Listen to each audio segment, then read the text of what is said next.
kan udah turun satu kan berarti. Bismillahirrahmanirrahim. Assalamualaikum warahmatullahi wabarakatuh. Waalaikumsalam. Alhamdulillah nahmaduhu wa nasta'inuhu wa nastaghfiruh wa na'udzu billahi min shururi anfusina wa min sayyiati a'malina. Man yahdihillahu fala mudilla lahu wa man yudlil fala hadiya lahu. Asyhadu an la ilaha illallah wa asyhadu anna Muhammadan 'abduhu wa rasuluh la nabiyya ba'dahu. اللهم صل على محمد وعلى آل محمد كما صليت على إبراهيم وعلى آل إبراهيم في العالمين إنك حميد مجيد. الحمد لله ألف بيننا وألف بين قلوبنا فأصبحنا وأمسينا بنعمة الإيمان وبنعمة الإخوان. ثانيا صلاة وتسليما على نبينا محمد صلى الله عليه وسلم الذي هو أسوتنا وقدوتنا إلى يوم الآخر. الحمد لله. Bapak-bapak yang dirahmati Allah Subhanahu wa taala, jamaah salat maghrib dan isya, salat jihad, semoga Allah Subhanahu wa taala memberikan taufik dan hidayah rahmatnya kepada kita sehingga tetap istiqamah di dalam beribadah kepada Allah Subhanahu wa taala dan senantiasa meningkatkan amalan-amalan ibadah kita agar menjadi lebih sempurna dan berharap kepada Allah Subhanahu wa taala semoga setiap amalan itu menjadi catatan terbaik di sisi Allah Subhanahu wa taala. Amin ya rabbal alamin. Salam kepada Rasulullah dan qudwah kita baginda Nabi Muhammad sallallahu alaihi wasallam yang merupakan suri tauladan, dan alhamdulillah Allah Subhanahu wa taala menyampaikan kepada kita sampai mungkin kesekian kalinya berada di bulan Maulid Nabi, di mana bulan ini adalah bulan kelahiran baginda Rasulullah sallallahu alaihi wasallam. Dan salah satu cara untuk kita memperingati daripada kelahiran baginda Rasulullah sallallahu alaihi wasallam, orang yang paling mulia, orang yang paling dicintai Allah Subhanahu wa taala, dan bahkan ya ada 3 doa yang diminta oleh Allah Subhanahu wa taala oleh Rasulullah sallallahu alaihi wasallam, ya, dan mana doa-doa dari para nabi itu dikabulkan oleh Allah Subhanahu wa taala. Akan tetapi ada satu doa yang disimpan oleh Rasulullah sallallahu alaihi wasallam, yakni doa untuk bisa memberikan syafaat bagi umatnya nanti di yaumul qiyamah atau di hari pembalasan.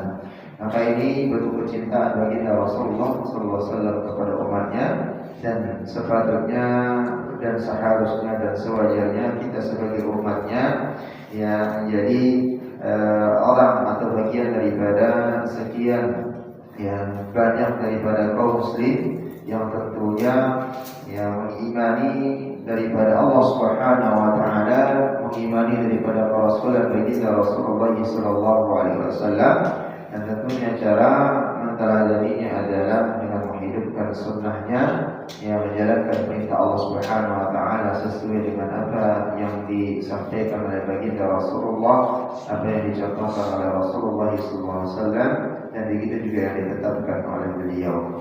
Maka jemaah yang dirahmati Allah Subhanahu wa taala, dan salah satu seorang penulis buku yang mana buku ini menjadi bestseller di waktu itu, mungkin sampai saat sekarang ini, yaitu menulis tentang 100 tokoh yang berpengaruh dan yang sangat memiliki dedikasi di atas permukaan bumi ini. Maka yang tercantum namanya yang paling pertama adalah Nabi Muhammad SAW dengan kriteria 3 syarat. Yang pertama itu adalah yang mana pengikutnya yang paling banyak, lalu yang berikutnya adalah namanya tidak terlupakan sama sekali sampai dengan minimal 100 tahun, ya. Dan ini menjadikan baginda Rasulullah SAW menjadi orang yang pertama dari 100 tokoh perubahan atau 100 tokoh yang berpengaruh di dunia ini. Maka sebab buku itu dan penulisnya dikecam, maka Allah yang memberikan hidayah, penulis pun tidak diberikan hidayah. Dari banyak orang-orang di luar Islam itu diberikan hidayah dengan terbitnya buku tersebut, sehingga ini menjadi sebuah motivasi untuk kita bisa meneladani beliau dengan cara menjalankan sunnahnya. Dan kehadiran kita pada malam hari ini di setiap malam Ahadnya tentunya mengkaji mengkaji daripada bagaimana cara Rasulullah SAW beribadah, ya, dari semenjak mensucikan diri sampai dengan melaksanakan perintah salat, begitu juga dengan amalan-amalan muamalah dalam keseharian kita. Maka Rasulullah SAW di dalam sebuah hadis menyampaikan yang mana beliau diutus sebagai nabi dan rasul, yang kata beliau, "Ma uhiya ilayya an akuna tajiran wa la ajma'al mal." Rasulullah mengatakan, aku tidak diutus di atas permukaan bumi ini bukan sebagai seorang pedagang, ya, bukan menjadi pedagang ataupun menimbun harta sebanyak-banyaknya, mutakatsiran, walakinna uhiya ilayya an asbih bihamdi rabbik. Akan tetapi aku diutus oleh Allah Subhanahu wa taala, yakni untuk bertasbih, ya, asbih bihamdi. Begitu juga dengan memurnikan nama Allah Subhanahu wa taala, ya, yakni bertasbih, bertahmid, wa kunna minas sajidin. Dan begitu juga aku diutus oleh Allah Subhanahu wa taala untuk menjadi orang-orang yang senantiasa bersujud kepada Allah Subhanahu wa taala, wa'budu rabbuka hatta ya'tiyakal yaqin. Maka kata Rasulullah sallallahu alaihi wasallam, ya, karena beliau diutus sebagai orang yang bersujud, ya, memerintahkan untuk sujud itu sendiri, maka Allah Subhanahu wa taala melalui lisan Rasulullah SAW mengatakan orang-orang yang senantiasa sujud menyembah Tuhannya hingga ajal menjemputnya. Maka sujud ini bagian daripada kewajiban bertasbih, bertahmid dan yang lainnya. Ya, jamaah dalam Allah Subhanahu wa taala, ini merupakan hal yang penting di dalam kita bermuamalah. Maka kalau kita menelisik setiap kewajiban itu berdasarkan dalil, ya, tatkala kita puasa turun ayat, ya ayyuhalladzina amanu kutiba 'alaikumus shiyam kama kutiba 'alal ladzina min qablikum la'allakum tattaqun. Tatkala diperintahkan zakat maka turun ayat. Tatkala kita diperintahkan naik haji maka turun juga ayat tentang kewajiban haji tersebut. Akan tetapi tatkala perintah salat itu ditetapkan maka bukan ayat yang turun. Tapi Rasulullah SAW dijemput dua orang malaikat menemui Allah Subhanahu wa taala dan langsung menerima daripada perintah salat tersebut. Artinya apa? Bahwa paspor daripada setiap amalan kita, sebesar apapun amalan kita, kalau paspor salatnya ini tidak dilaksanakan maka tidak akan terbuka, tidak akan diberikan amalan atau diterima atau menjadi amalan yang bagus, ya. Maka kalau pertanyaannya adalah seandainya orang bagaimana dengan fasilitas dan seterusnya yang diberikan di luar orang muslim, ya, contohnya HP yang dipakai sekarang, penemu lampu dan seterusnya itu bukan dari orang muslim sehingga orang muslim bisa baca Quran, ngaji dan seterusnya, ya, maka amalnya akan diperlihatkan juga nanti di hadapan Allah. Ya, tapi begitu banyak amal yang dia lakukan karena sudah memberikan kemanfaatan bagi umat manusia, maka tetapi dilihatkan dulu paspornya apakah dia seorang muslim. Tatkala dia seorang muslim, apakah dia sholat, maka tatkala dia sholat maka terbuka begitu banyak amal kemanfaatan yang diberikan bagi umat manusia. Akan tetapi kalau tidak ada, maka Allah Subhanahu wa taala akan menimbangnya di yaumul haud, mana amalan yang baik maka dikelompokkan menjadi baik, mana amalan yang buruk maka dikelompokkan menjadi yang buruk. Maka itulah Allah Subhanahu wa taala mengutus senantiasa di samping kita malaikat raqib dan atid yang mencatat kebaikan-kebaikan dan keburukan-keburukan. Barang siapa yang beramal baik dan timbangannya lebih banyak dari kebaikannya maka dia masuk ke dalam surga Allah.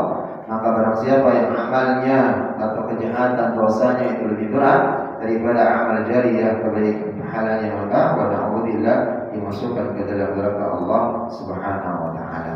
Maka jemaah yang dirahmati Allah Subhanahu wa taala, ya, maka keterangan ini pun yang disampaikan dalam hadis Rasulullah SAW, dalam hadis Al-Bukhari menyampaikan sesungguhnya agama itu mudah. Dari awal kemarin sempat kita menyampaikan jangan kita mempersulit diri kita di dalam beribadah. Ya, fa innahu yusra, sesungguhnya Allah menurunkan, ya, perintah kepada baginda Rasulullah SAW itu mudah. Maka jangan kita persulit. Tidak akan ada seorang pun yang memberatkan agama melainkan akan membuatnya kalah atau lelah. Maka dalam hal ini jamaah Allah Subhanahu wa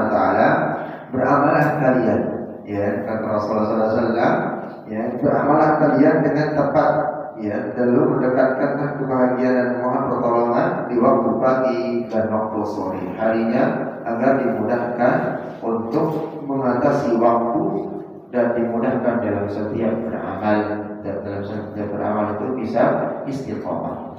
Maka ini menjadi sebuah catatan bagi kita pribadi, ya, bahwa setiap amalan kita ini tentunya akan dipertanggungjawabkan nanti di hadapan Allah Subhanahu wa taala, dan ini menjadi hal yang penting yang tentunya sama-sama keberadaan kita dan sisa waktu umur yang diberikan Allah Subhanahu wa taala bisa kita manfaatkan dengan sebaik mungkin. Baik, jemaah yang Allah Subhanahu wa taala, kita melanjutkan kajian fikih sunnah kita yang di dalam bab selanjutnya, yakni tentang bab salat sunnah, yang mana syariat daripada salat sunnah ini ada asal muasalnya, ya, seperti dengan kemarin kita membahas tentang azan itu yang asalnya dari mana, lalu berikutnya iqamat itu, lalu apa keutamaan bainal azan wal iqamah, ya, lalu di sini syariat daripada salat sunnah itu, dan nanti kemarin pertanyaan-pertanyaan yang sempat diajukan tentang salat sunnah rawatib, muakkad, ghairul muakkad, dan yang lainnya yang seperti ditanyakan atau belum tuntas penjawabannya atau belum memahaminya, insyaallah di malam hari ini dan pertemuan berikutnya bisa kita bahas. Dan hal ini jemaah dari Allah Subhanahu wa taala tentang salat, ya, sunnah ini syariatnya, yakni sebagaimana muqaddimah kemarin, di pekan kemarin kita menyampaikan, dia sebagai penutup daripada kekurangan-kekurangan tatkala salat wajib yang 5 waktu itu. Maka ini pentingnya salat sunnah ini. Maka di sini syariatnya salat sunnah ini adalah sebagai penutup kekurangan daripada salat-salat wajib kita. Entah itu mungkin bacaan suratul Fatihahnya ada yang kurang, baca ayatnya ada yang kurang, khusyuannya mungkin kurang, ya, tumaninahnya mungkin kurang atau yang lain-lainnya. Maka yang menutupinya adalah salat sunnah ini, ya. Jadi pentingnya salat sunnah ini, sehingga banyak hadis Rasulullah SAW, baik itu dari Abu Hurairah, ya, Abu Umamah, Ibnu Umar, Ibnu Mas'ud, Ibnu Abbas, dan yang lainnya meriwayatkan, baik itu langsung melihat dari Bunda Aisyah menyampaikan, begitu juga para sahabat yang langsung melihat Rasulullah SAW melaksanakan dan tidak pernah meninggalkan salat sunnah tersebut. Maka setiap sunnah-sunnah qabliyah dan ba'diyah yang menyertai daripada salat wajib ini ada nanti keutamaan-keutamaannya. Ya, salah satunya pernah kita bahas itu tentang qabliyah subuh, dan begitu juga dengan bagaimana dengan qabliyah zuhur dengan ba'diyahnya. Ya, maka di jamaah Allah Subhanahu wa taala yang pertama hadis yang disampaikan oleh Rasulullah sallallahu alaihi wasallam, Abu Hurairah radhiyallahu anhu qala inna awwala ma yuhasabu an-nasu bihi yaumil qiyamati min 'amali shalah. Maka Rasul mengatakan sesungguhnya amalan yang paling pertama dihisab, dihitung pada hari kiamat itu adalah amalan salat, sebelum amalan-amalan yang lainnya. Jadi semua amalan itu tertunda sebelum tentang amalan salat ini dihisab oleh Allah, ya. Jadi Allah Subhanahu wa taala yang paling pertama dihisab, diperiksa itu tentang bagaimana amalan salat, sudah sempurna enggak? Ada kekurangannya enggak? Kalau memang kurang ditutupin lewat mana? Nah, nanti ada penjelasan hadisnya. Qala yaqulu rabbuna jalalu 'azza li malaikati wa huwa 'ala unzuru fi salati 'abdi atammaha an naqasaha. Maka di sini Allah Subhanahu wa taala berfirman nanti oleh kepada malaikat, unzur, ya, yaqulu rabbuna, berkata Allah Subhanahu wa taala Tuhan kami kepada siapa? Lil malaikah, kepada malaikat yang diperintahkan untuk sebagai pemeriksa. Ya, apa kata Allah? Wa huwa a'lamu dzuru fi salati 'abdi. Maka Allah Subhanahu wa taala memerintahkan kepada malaikat, ya, dia yang Maha mengetahui. Allah Subhanahu wa taala ma'alam unzuru, lihatlah salat hamba kepada Allah, kepada malaikat, ya, atamuha aw naqasaha, apakah di dalam setiap salatnya itu terdapat kekurangan atau sudah sempurna, ya. Fa in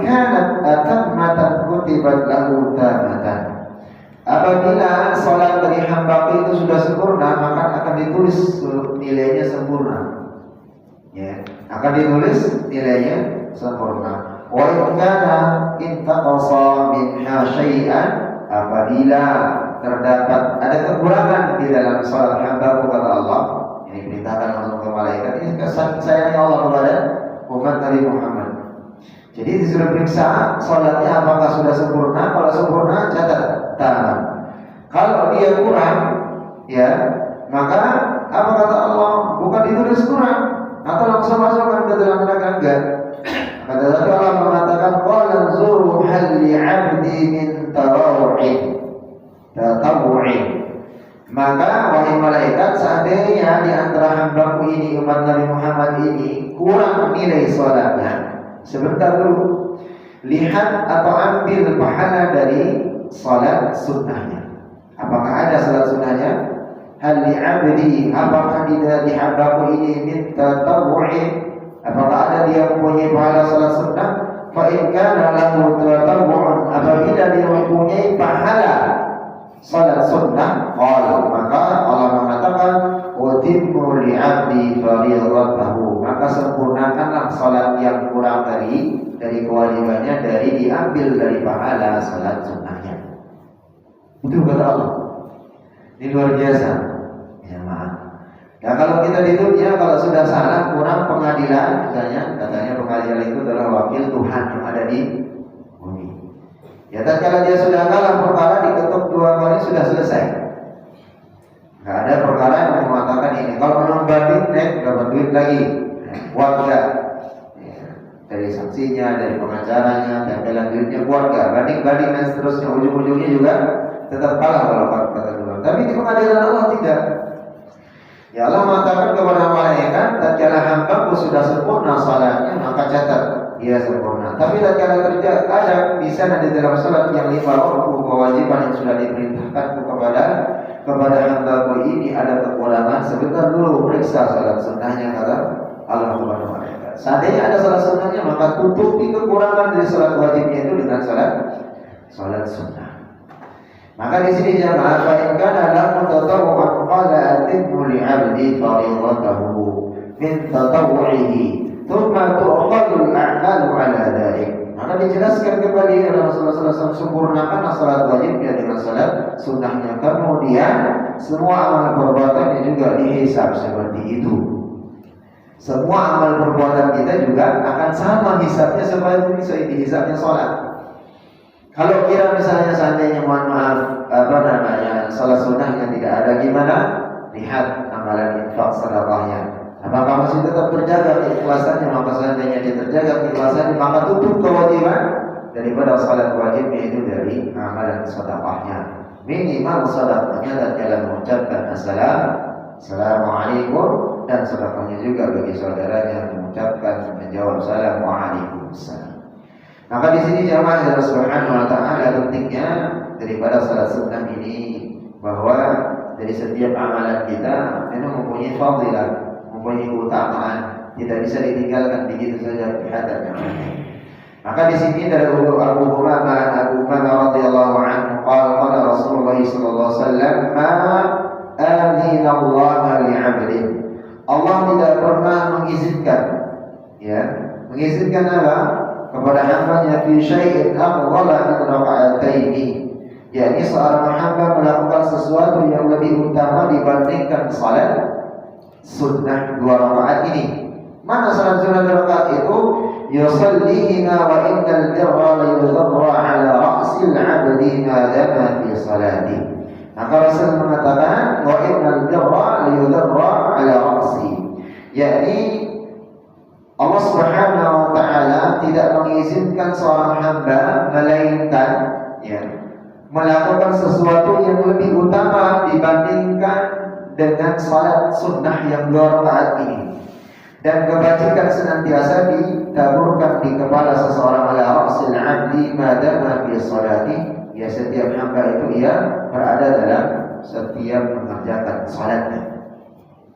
Jadi setiap kita akan salat, ya, minimal itu tadi yang disebutkan dalam hadis ini, tidak meninggalkan 2 rakaat, ya, dari salat sunnah, maka Allah Subhanahu wa taala itu akan menaburkan daripada di kepala-kepala orang-orang yang senantiasa menjaga ya salatnya ini ya keberkahan oleh Allah Subhanahu wa taala. Ya, akan diberkahi Allah Subhanahu wa taala, begitu juga dia akan menjadi hamba yang taat kepada Allah Subhanahu wa taala. Maka kemarin kita sudah memberikan definisi daripada tentang salat ini ya. Kenapa salat ini menjadi puncak atau daripada kolam, dan begitu juga menjadi basic dari seorang muslim. Ya, tatkala kita bercanda, ya tatkala kita digebukin misalnya bokong atau badan, masih ketawa-ketawa. Tapi jangan harap tatkala kepala ditoel sedikit sama teman kita mesti marah. Ya, berbeda. Maka kita kembali menyampaikan kalau orang Arab ditarik kepalanya, dicium kepalanya, maka itu penghormatan. Tapi kalau ditepuk pantatnya, itu mereka tersinggung. Tapi kalau kita bercanda ditepuk pantatnya atau toel badannya dan seterusnya, enggak, masih aman. Tapi kalau sudah kepala dipukul, sudah berbeda. Karena kita ini menganggap bahwa kepala itu bagian daripada yang krusial, bagian yang harus dihormati dan seterusnya. Tapi kan kalau kita sholat, yang dianggap sebagai yang paling dihormati dan seterusnya itu berada sejajar dengan kaki. Artinya dia penghambaan, melepaskan semua keangkuhan, jabatan, posisi, strata sosial dan yang lainnya. Maka ini menjadi penghambaan yang puncak tatkala kita mengerjakan salat. Maka Rasulullah SAW menyampaikan istaqimu wa la tuhsu wa'lamu anna khairu a'malikum. Istiqamalah kalian, kata Rasulullah SAW, dan kalian tidak akan bisa menghitung amal perbuatan kalian. Ya, istaqimu wa la tuhsu wa'lamu anna khairu a'malikum as-shalah. Maka ketahuilah sesungguhnya sebaik-baik amal itu adalah amalan salat. Ya, wala yuhafidhu ala wudu'i illa mu'min. Ya, maka salat dan tidak akan mampu memelihara wudu kecuali orang-orang yang mukmin. Maksudnya hadis ini adalah orang-orang mukmin itu adalah orang-orang yang terjaga setiap dia melaksanakan salat pasti tidak akan berwudu dalam keadaan suci. Ya, begitu juga waktu masuk maka dia mengambil air wudu. Ya, tatkala ada wudunya tidak batal maka melanjutkan dari ibadah salat itu terus seperti itu. Maka menjaga setiap wudu yang kita lakukan dalam keseharian kita selama 24 jam ini juga bermanfaat. Bermanfaatnya mana? Salah satunya adalah kita terhindar daripada sihir, terhindar daripada gangguan jin, terhindar dari hal-hal yang memang yang bermaksud untuk mencelakakan kita dan keluarga kita. Orang yang terjaga wudunya, ya salah satu bahasan kita awal dulu, salah satu Rasulullah SAW untuk mengenal kita nanti di padang mahsyar. Tatkala para nabi, para anbiya yang lainnya itu tidak mengenal umatnya, maka Rasulullah SAW dengan gampang mengenalkan umatnya dengan cara melihatnya seperti kuda putih yang berada di kerumunan daripada kuda-kuda hitam. Nah, sehingga itulah orang-orang yang bersinar cahaya mukanya tatkala di padang mahsyar karena wudu yang dia jaga. Maka di sini di dalam riwayat Muslim dari Rabi' Malik al-Aslami berkata bahwa Rasulullah SAW yaqulu salfaqu sa'altu sa'aluka ma wafaqaka fil jannah. Maka di sini mintalah, kata Rasul, aku berkata, kata Rasulullah SAW, memohon bisakah mendampingi diriku di dalam surga nanti. Ini Rasulullah SAW. Bila bersabda atau ada permintaan yang lain di sana, Rasulullah SAW minta supaya umat ini bisa mendampinginya di surga nanti. Ya qala aw ghayra dzalika faqultu wa huwa dzalika qala fa'inni ala nafsika bi kathrati sujud. Maka Rasul di akhir hadis ini menyampaikan, mintalah satu syarat yang bisa menemani aku nanti di dalam surga Allah Subhanahu wa taala. Bantulah aku untuk mengabulkan permohonanmu dengan memperbanyak sujud, yakni memperbanyak salat.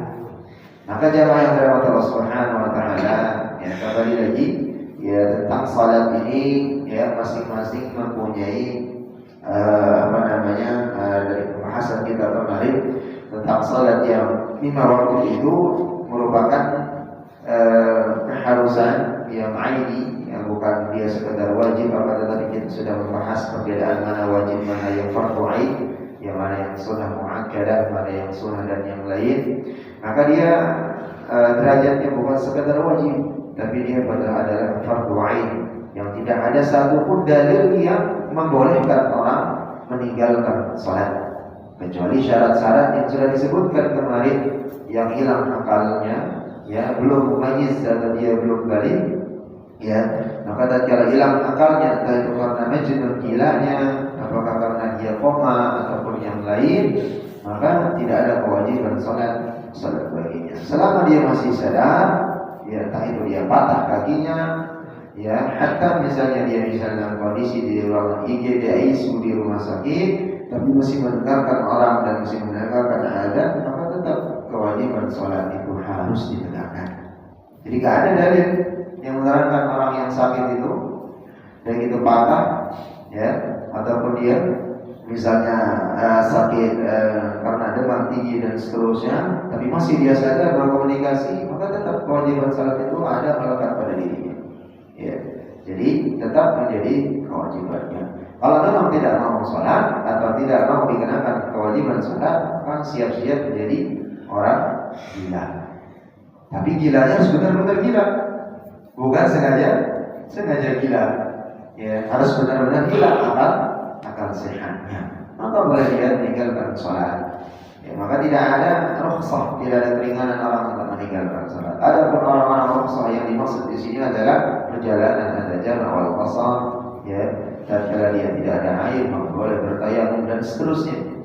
Maka ini menjadi peringatan kembali bagi kita bahwa kembali lagi, ya, muru li auladikum bis shalah. Maka perintahkan kepada anak-anak kalian, ingatkan kepada istri, kepada keluarga untuk jangan sampai meninggalkan sholat. Bahkan Rasul mengatakan, ya, pukul mereka anak-anak kalian tatkala sudah berumur 10 tahun, ya, tatkala tidak mau menegakkan sholat.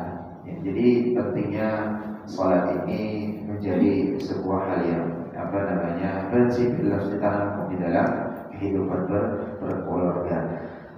Maka jamaah Allah Subhanahu wa taala, ya, lalu berikutnya adalah bagaimana dengan salat yang dimaksud di dalam pembahasan kita malam hari ini tentang salat sunnah ini. Ya, apakah lebih utama dikerjakan di musalla masjid atau di rumah?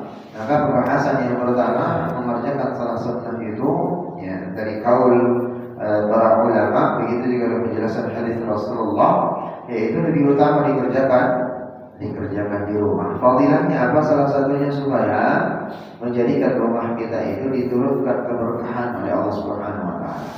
Ya. Maka tetapi, ya, tatkala memang di rumah sudah terbiasa salat, menghidupkan masjid, maka tidak mengapa dan bagus juga di masjid.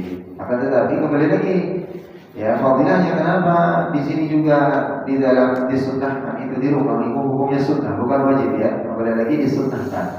Salat sunnah dan disunahkan di masjid, lebih disunahkan di masjid ketimbang di musalla atau di rumah. Ya, tidak lain fadilahnya adalah selain memberikan keberkahan di rumah kita, membiasakan ada ibadah, yang berikutnya adalah menjaga daripada sifat riya.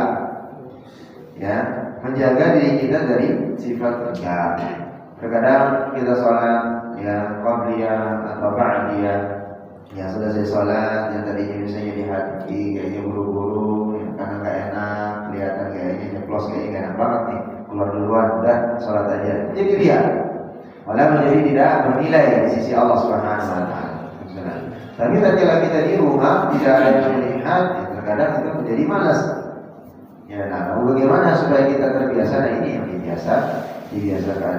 Ya, dari Imam Ahmad, begitu juga dengan Muslim dari Jabir radhiyallahu anhu, qala Rasulullah sallallahu alaihi wasallam, "Idza shalla ahadukum shalata fi masjidihi fayaj'al li baitihi." Ya, idza shalla ahadukum, apabila salat salah seorang di antara kalian, ya, as-salatu bil masjid, yakni berjamaah di masjid, ya, falyaj'al li baitihi nasiban, adalah yang juga salat di di rumahnya. Ya, adalah dia salat di rumahnya. Nasiban min salatihi. Fa inna Allah ja'ilun fi baitihi min salati khairan.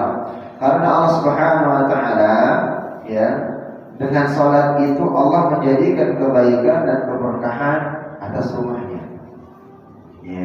Jadi tatkala salah seorang yang mengerjakan salat, kewajibannya bagi laki-laki datang ke masjid berjamaah, maka hendaknya dia salat sunnah itu lebih utama di rumahnya. Karena orang yang salat sunnah di rumah, kata Rasulullah SAW, menjadikan rumah itu bagi Allah Subhanahu Wa Taala menurunkan kebaikan dan keberkahan. Lalu hadis yang kedua dari jalur Ahmad, Imam Ahmad meriwayatkan begitu juga dari Umar radhiyallahu anhu, qala Rasulullah sallallahu alaihi wasallam, salatu rajulin fi baitihi tatawwu'an. Salah sunnah seorang di rumahnya adalah menjadi tatawwu'an nuran, menjadi cahaya bagi dirinya, rumahnya dan keluarganya. Faman syaa'a nura baitahu. Ya, karena itu biasa barang siapa yang mau melakukannya maka ia telah menerangi atau memberikan cahaya bagi rumahnya. Lalu begitu juga dengan dalil yang ketiga, ij'alu min salatikum fi buyutikum wa la tattakhidhuha qubura. Nah, ini menjadi dalil yang pernah kita sampaikan. Jangan sekali-kali menjadikan rumah-rumah kita seperti kubur. Kalau kuburan itu biasanya orang yasinan datang, mungkin seremonial, mengingat daripada keluarga yang sudah mendahulukannya, mengirimkan doa. Itu biasanya dari pagi sampai dengan menjelang asar atau ba'da asar. Selesai maghrib itu sudah nggak ada, gelap gulita. Itu kondisi kuburan. Begitu juga di dalam dia lahat itu gelap, nggak ada pencahayaan. Maka di dalam hadis ini maksudnya ij'alu min salatikum fi buyutikum. Jadikanlah sebagian daripada salat kalian di rumah kalian. Jadikan sebagian daripada salat kalian itu dikerjakan di rumah. Wala tattakhidhuha qubura. Dan jangan jadikan rumah kalian sebagaimana kondisinya seperti kuburan, sepi, gelap, enggak ada aktivitas. Ya, maksudnya di sini adalah salat sunnah. Ya. Jadi jangan sekali-kali menjadikan rumah itu sepi seperti kuburan, enggak ada aktivitas salat dan seterusnya. Maka di sini di dalam bahasan khusus nanti pembahasan salat Jumat. Ini pembahasannya nanti belum kita sampai di sana. Yang kemarin sempat kita bertanya bagaimana tentang salat qabliyah, apakah ada tahiyatul masjid, tempat sudah berdiri dan seterusnya. Itu ada dalil yang belum kita sempat menyampaikan ya pada mazhab Syafi'i, maka ya disebutkan karena salat Jumat itu dikerjakan di waktu zuhur. Ada qabliyah zuhur itu sama dengan qabliyah lawan 4 rakaat. Tetapi dari mana jalurnya nanti pembahasan yang lain bisa kita insyaallah perdalam lagi supaya menambah khazanah daripada pemahaman kita supaya tidak menyalahkan satu sama lain, yang sama-sama mempunyai dalil. Dan kembali lagi ini adalah perkara apa? Sunnah. Yang fardu itu adalah apa? Jangan meninggalkan yang 5 waktu. Sekali lagi apalagi menghidupkan masjid dan mushola senantiasa berjamaah bagi yang laki-laki. Ya, karena itu mempunyai fadilah yang luar biasa di sisi Allah Subhanahu wa taala. Lalu dalil yang terakhir dari Abu Dawud ya an Zubair bin Thabit radhiyallahu anhu qala Rasulullah sallallahu alaihi wasallam as-salatul mar'i fi baiti afdal. Salah seorang di antara kalian, kata Rasulullah SAW, di rumahnya itu afdal, lebih utama. Ya, salat di rumah, salat sunnah itu di rumah, kata Rasulullah SAW, itu lebih afdal min salatihi fil masjid, daripada dibanding salat sunnahnya di masjid. Hada ilal maktubah, kecuali salat yang wajib. Itulah sunat di rumah itu lebih utama dikerjakan di rumah daripada dikerjakan di masjid atau mushola, kecuali sholat wajib, kata Rasul. Ya, maka di sini jemaah Allah Subhanahu wa taala ya. Jadi kembali lagi tujuannya adalah menghidupkan ibadah di dalam rumah kita. Ya, tujuannya adalah beribadah di dalam rumah kita. Akan tetapi kembali lagi menjadi catatan. Ya, seandainya semua misalnya ada berguna Allahu Akbar Selesai adzan semua salat qobliyah di rumah. Ya, masjid musholanya sepi. Ya, nunggu iqamat yang adzan gak ada, kayak kemarin kasusnya itu Pak Warga yang nanyain, ya kalau yang adzan aja gak ada, apalagi mau qomat gitu, karena semua gara-gara kata saja dari utama salat qobliyah atau sunnahnya di rumah aja gitu ya. Ya, ternyata gak hidup musola dan masjid sepi. Yang adzan gak ada, yang iqamat gak ada, nungguin. Itu udah adzan tuh belum ya? Kok jangan-jangan ngamalin salat sunnahnya di rumah semua. Ya, jadi bukan begitu maksudnya, kembali lagi ya, kembali lagi ini perkara yang sunnah ya, kembali lagi tatkala rumah kita sudah terbiasa dengan amalan-amalan tilawah, salat dan yang lain, biasakan anak istri hormat, cinta kepada suami anaknya, seorang suami menjadi tanggung jawab punya tanggung jawab yang kuat terhadap anak dan istrinya, seorang anak dibiasakan hormat kepada kedua orang tuanya. Maka itu berjalan, maka kita mengucap bismillah, menghidupkan masjid dengan mushola sebagai syiar supaya terlihat saf-saf itu bisa siap ya menegakkan salat. Maka bagaimana cara kita mensiasatinya? Yang dimaksud dalam hadis ini adalah tentang sujud dan memperbanyak salat. Maka selain yang muakkadah tadi, qabliyah, ba'diyah dan yang lainnya, ada salat wudu ya ada nanti pembahasan kita tentang salat mutlak.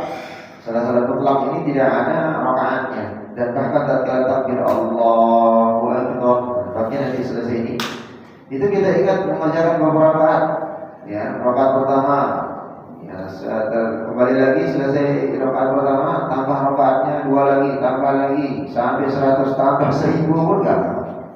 Ya, sekuatnya kita berusaha. Itu salat mutlak. Maka ini bagian daripada, maka dia rawatib ini, salah rawatib ini terbagi menjadi 2 yang menemani daripada salat-salat yang wajib ya, begitu juga yang di luar itu wajib termasuk yang mutlak. Maka jamaah Allah Subhanahu wa taala, Imam An-Nawawi berkata ya, dalam mazhab Syafi'i dianjurkan untuk salat sunnah di rumah karena lebih terhindar dari sifat riya. Nah, ini salah satu fadilahnya. Kenapa dianjurkan di rumah? Supaya menghindari sifat riya. Tapi kalau insya Allah terjaga, membiasakan diri lillahi ta'ala ya, untuk melawan riya itu gimana caranya? Memang awal-awal pasti akan gangguan syaitan itu akan selalu. Tapi tatkala kita lemah membiarkan takut riya, nanti sholat di rumah aja. Enggak begitu juga. Sesekali harus dilawan. Bismillah. Istighfar kepada Allah, kita ampun, astagfirullah billahi ta'ala, sampai dari awal takbir kita minta ampun kepada Allah, karena salat itu bagian dari beristighfar dan minta ampun kepada Allah.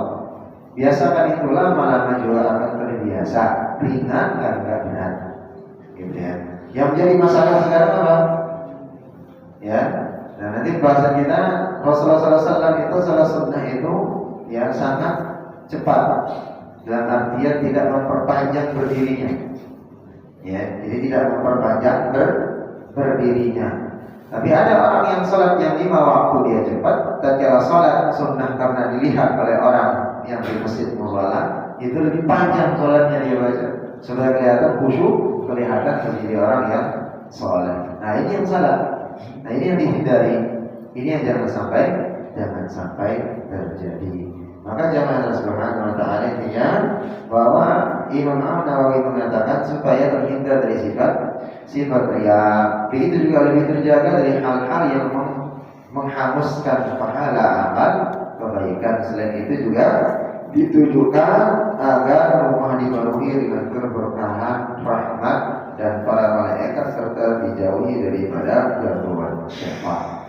Ya, yang tadi sudah kita sebutkan. Jadi malaikat rahmat itu bisa turun dengan leluasa dan syaitan itu bisa terhindar, bisa mengganggu daripada ketenangan, keberkahan daripada rumah kita. Maka ini salah satu fadilah daripada dianjurkannya lebih utama yang salat sunnah di rumah. Wallahu a'lam bishawab. Insyaallah nanti pada isya kita melanjutkan sedikit dan melanjutkan insyaallah tafsir Quran. Insyaallah. Ada pertanyaan nanti pada isya ya. Baik, kita cukupkan sama-sama baca alhamdulillah, alhamdulillahirabbil alamin, subhanallah wa bihamdihi. Asyhadu an la ilaha illa anta astaghfiruka wa atubu ilaik. Assalamualaikum warahmatullahi wabarakatuh. Waalaikumsalam.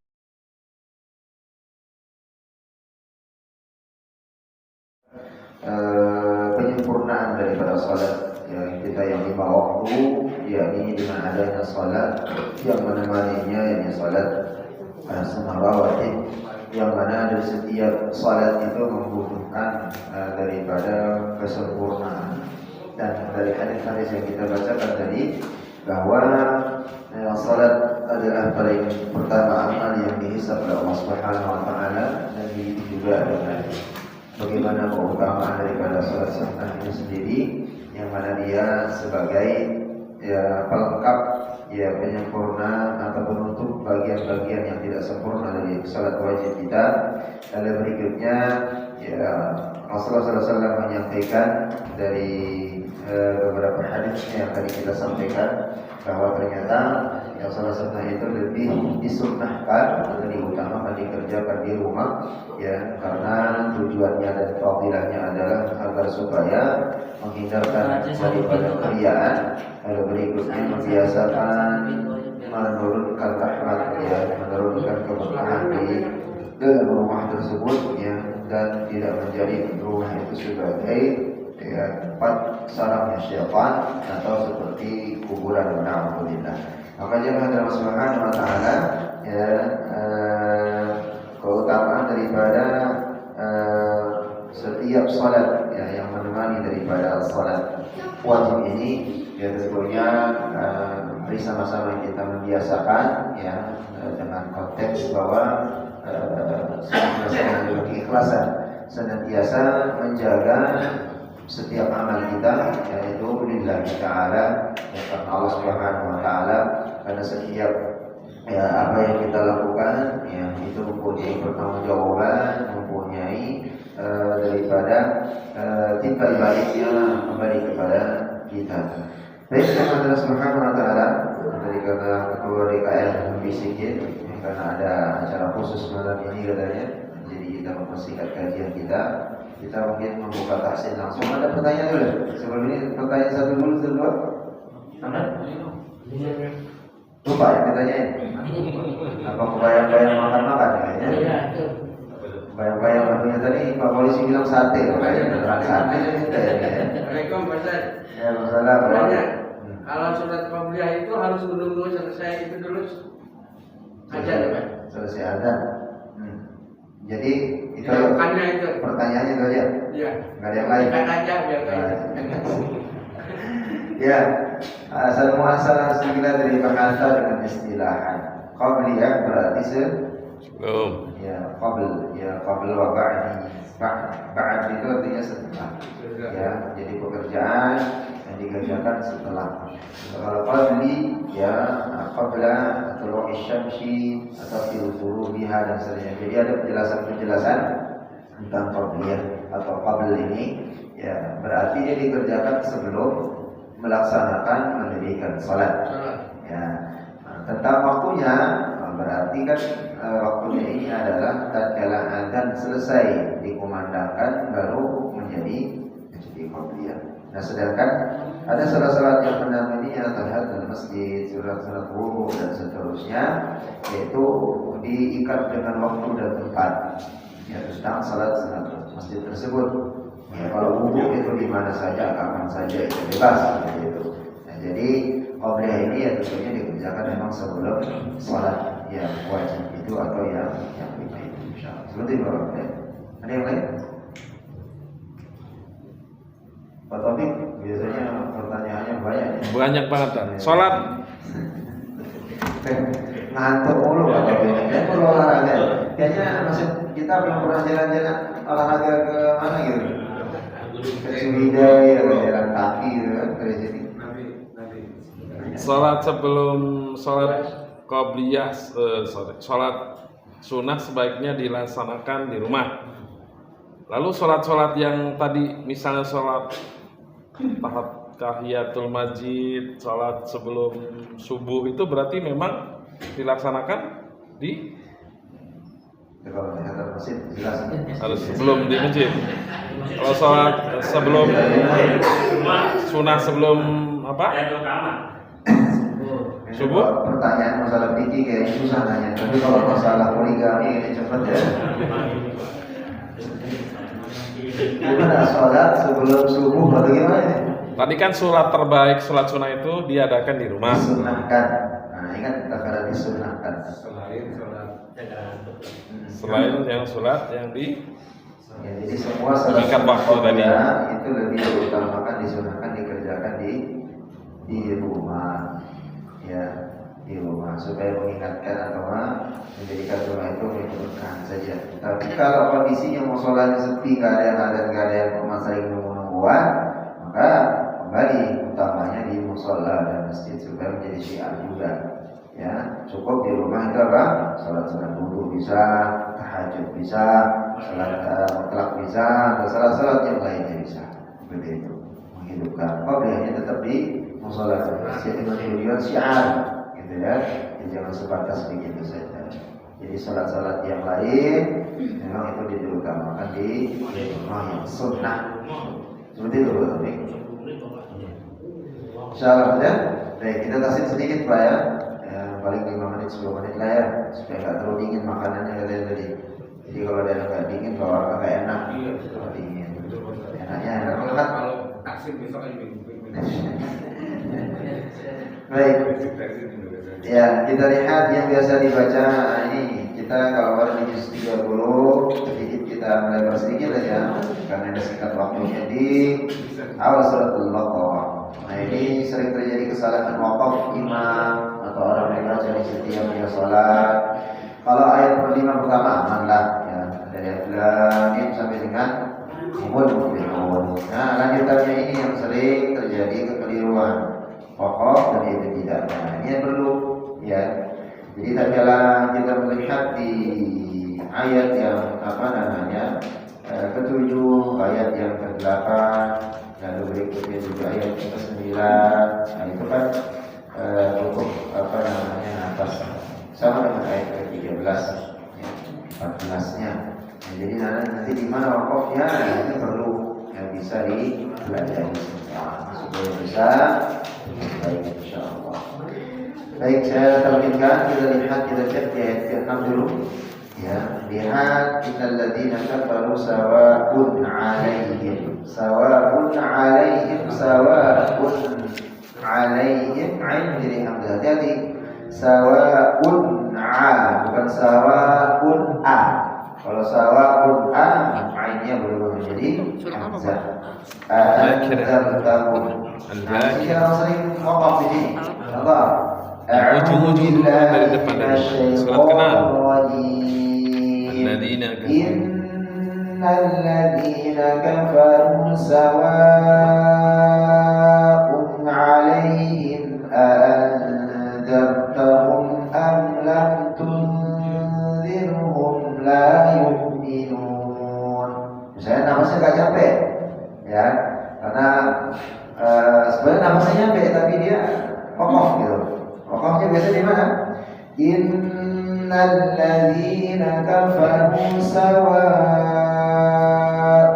'alaihim. Langsung lanjut aja. A'anzartahum am lam tunzirhum la yu'minun. Khobek. Ya, wakaf yang jelek.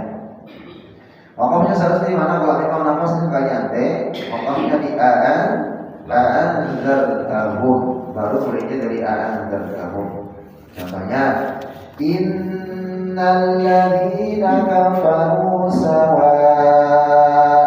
'alaihim a'anzartahum am lam tunzirhum la yu'minun.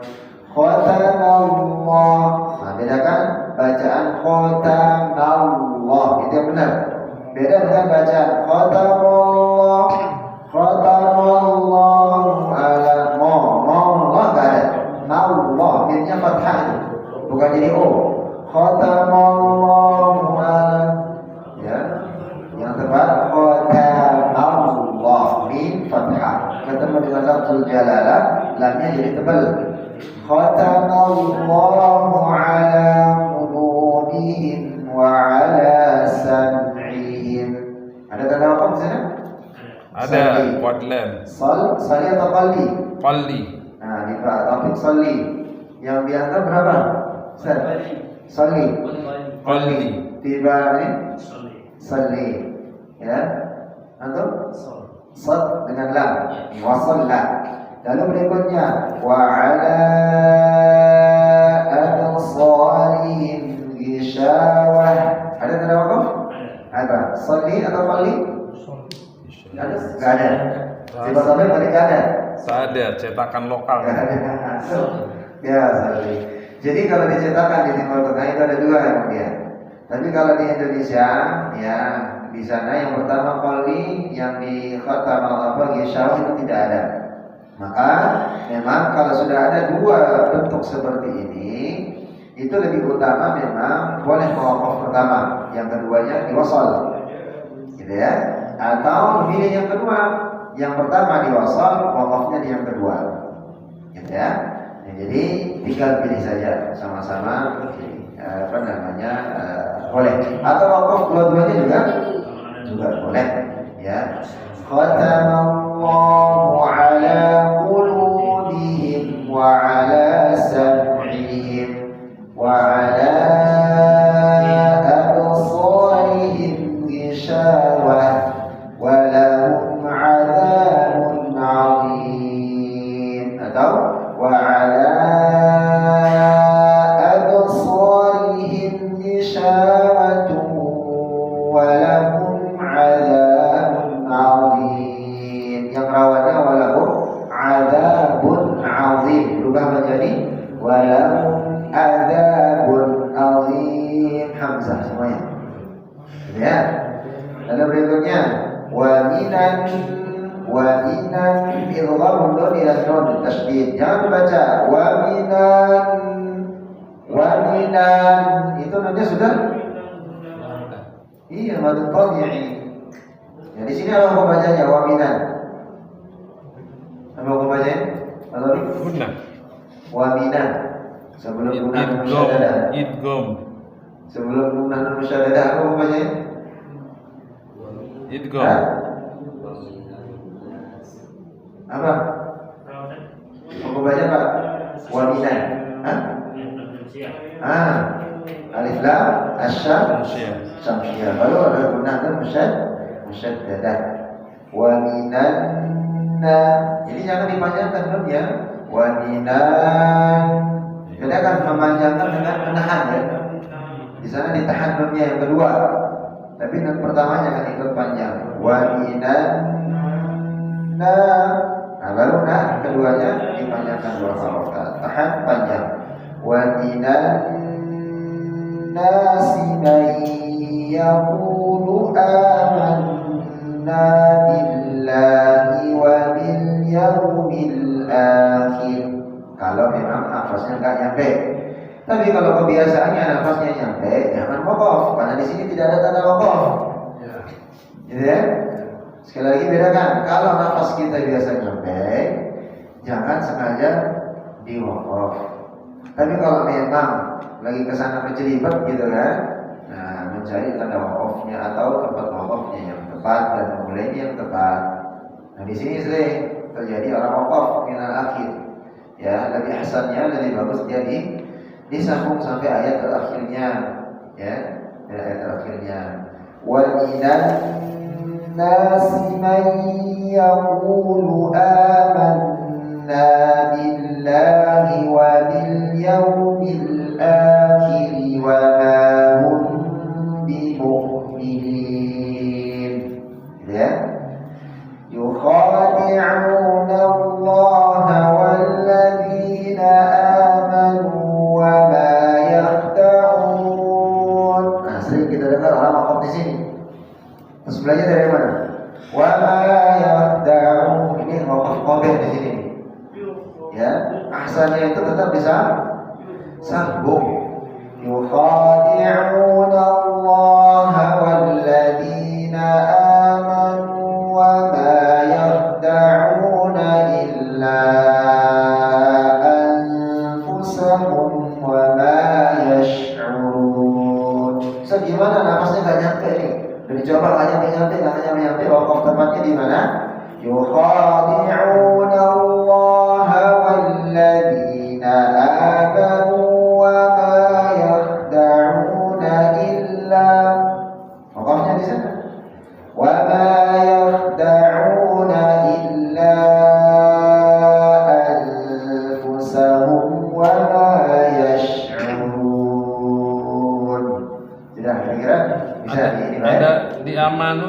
diceritakan sini ada jaiznya tuh. Yang mana? Amanu mana? Amanu jaiz. Amanu. Kalau wakaf di situ. Jaiz dari mana? Amanu. Waladina Jin. amanu. Ada tanda jaiznya dari mana? Ada jin. Ada tanda? Jim Oh, jaiz. jim, tanda jim, jaiz bukan jaiz itu bacanya. Kalau jaiz mau baca nanti, ya. Amanu di sana. Ya, itu jim itu menunjukkan apa? Boleh wakaf. Ya, jim itu apa? Jaiz. Jaiz. Ya, jaiz. Nah, di sana jaiz boleh, wakaf boleh. Kalimat boleh itu dibedakan. Apakah ahsan? Ya, kalau nafasnya panjang, lagi nafas dan kebiasaan. Jangan kita membiasakan. Sudah terbiasa misalnya yang wasal disambung, maka lebih bagus dia dituntaskan. Ya, dituntaskan dalam membacanya. Karena hanya membaca yukhadi'una Allah walladzina amanu. Ya, karena sudah sempurna maknanya yukhadi'una Allah walladzina amanu. Baru mulai dari walladzina amanu. Ya. Jadi biasa itu diselesaikan sampai dengan ayat terakhirnya. Baik, kita lagi sama-sama dari ta'awud dan al-basmalah. 1, 2, 3. A'udzu billahi minasy syaithanir rajim. Bismillahirrahmanirrahim. Innal ladzina kafaru sawa'un 'alaihim a'anzartahum am lam tunzirhum la yu'minun. Suratnya ada ya? Warnanya ada ya? Kuat warna. Tapi kuat lah. Suratnya. Lanjut. Khatamallahu 'ala qulubihim wa 'ala sam'ihim wa 'ala absarihim ghishawah wa lahum 'adzabun 'adzim. Baik, mau dipotong-potong atau mau diwasal semua ini? Atau dipotong salah satunya? Potong salah satu. Ya, mau potong salah satunya, oke. Mau potong yang pertamanya atau yang keduanya? Yang pertama dipotong, yang kedua diwasal. Oh, yang pertama diwasal, yang kedua dipotong. Oke, itu berarti yang pertama wasal, yang kedua dipotong ya. Baik, kita ulang 1, 2, 3. Khatamallahu 'ala qulubihim wa 'ala sam'ihim wa 'ala absarihim ghishawah wa lahum 'adzabun 'adzim. Lanjut. Wa minan nasi man yaqulu amanna billahi wa bil yawmil akhir wa ma hum bimu'minin. Sekali lagi dimantapkan, diidgham di gunnah maidhan dengan gunnah musyaddadah aman, lalu ditutup dengan apa? Di akhir wa ma hum ifa apa itu? Di ifa Syafawi. Syafawi. Ini ditahan sama kan menahannya. 1, 2, 3. Wa minan nasi man yaqulu amanna billahi wa bil yawmil akhir wa ma hum bimu'minin. Terus yukhadi'una Allah walladzina amanu wa ma yakhda'una illa anfusahum wa ma yash'urun. Nyampe? Nyampe kita. Ya, wakafnya dilillah, nanti ulangnya di bawah ayat bawah. 1, 2, 3. Yukhadi'una Allah walladzina amanu wa ma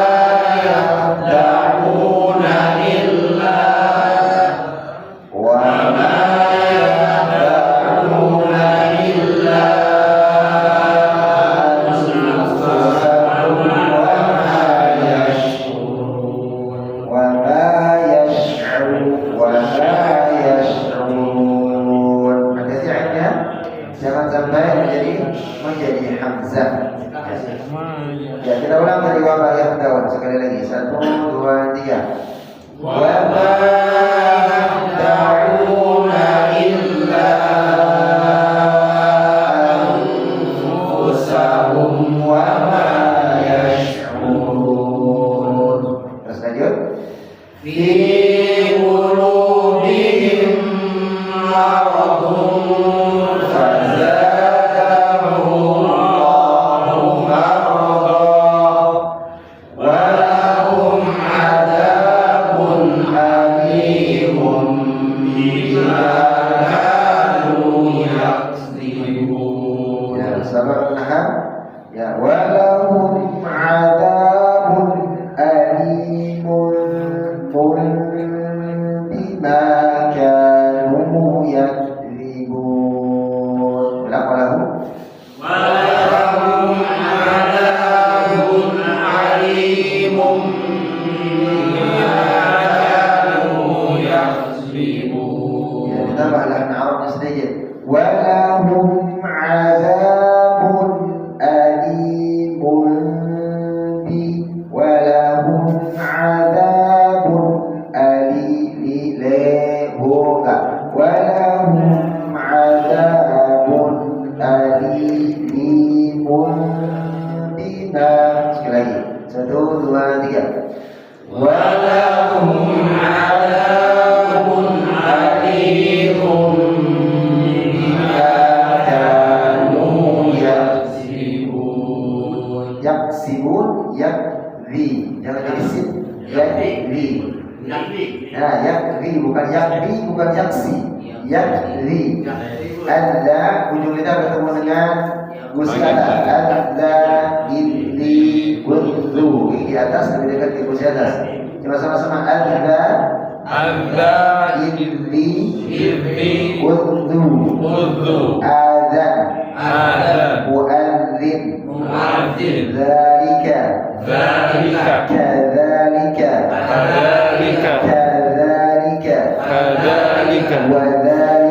Wadzalika. Adabun.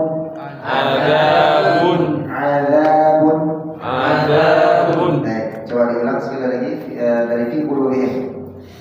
Fi qulubihim maradun fazadahum Allahu maradan wa lahum adabun alimun bima kanu yakdzibun. Aman. Baik, cukup. Nah, sudah mau jam 8 kan? Enggak terlalu malam. Kalau makan malam itu biasanya enggak baik terlalu malam. Apalagi ada umurnya di atas 45 tahun, 20 tahun ya. 17 tahun lah. Baik, ada pertanyaan di luar ini? Satu aja? Aman? Insyaallah enggak ada.